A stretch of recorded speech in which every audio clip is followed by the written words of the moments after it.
ku soo dhawaada macluumaad ku saabsan dalka Faransiiska.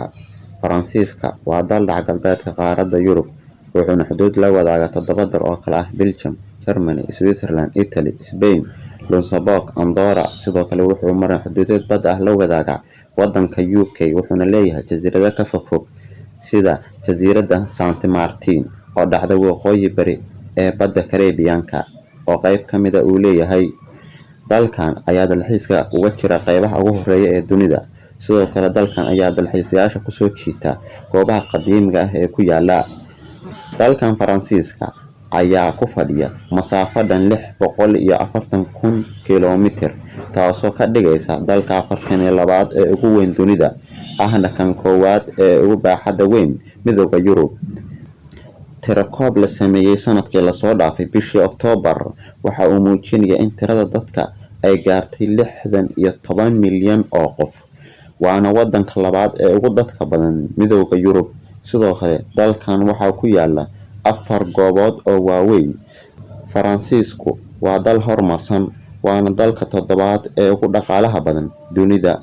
Dhaqaalihiisu waxa uu gaarayaa 2.9 trilyan. Sidoo kale dalkan ayaa ugu horeeya nidaamka waxbarashada, caafimaadka iyo dhaqaalaha. Dalkan ayaa loo tixgeliyaa awood weyn oo ka jirta caalamka, waxa uuna saameyn muuqata iyo mid qarsoonba ku leeyahay arrimaha caalamka. Wuxuuna ka mid yahay 5 xubnood ee joogtada ah ee Golaha Amniga Qaramada Midoobay, waxa uuna leeyahay codka diidmada qayaxan oo loo yaqaan veto power-ka. Sidoo kale waa dal ku hubeysan hubka waxgumaada ee loo yaqaan nuclear-ka. Waa xubin ka mid ah Midowga Yurub, waana xubin ka mid ah 7 dal ee nidaamka warshadaha ku horumaray ee G7. Sidoo kale waa xubin ka mid ah ururka iskaashiga dhaqaalaha ee loo yaqaan OECD. Sidoo kale waa xubin ka mid ah ururka iskaashiga dhaqaalaha ee loo soo gaabsho OECD.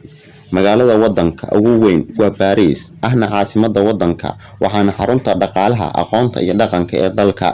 Sidoo kale afka Faransiisku waa luqad looga hadlo dunida, waana mid ka mid ah 5 luqadood ee ugu waaweyn dunida, waxaana ku hadla in ka badan 32 dowladood. Nidaamka waddanka waa jamhuuri, awoodda ugu sarreysa madaxweynaha ayaa iska leh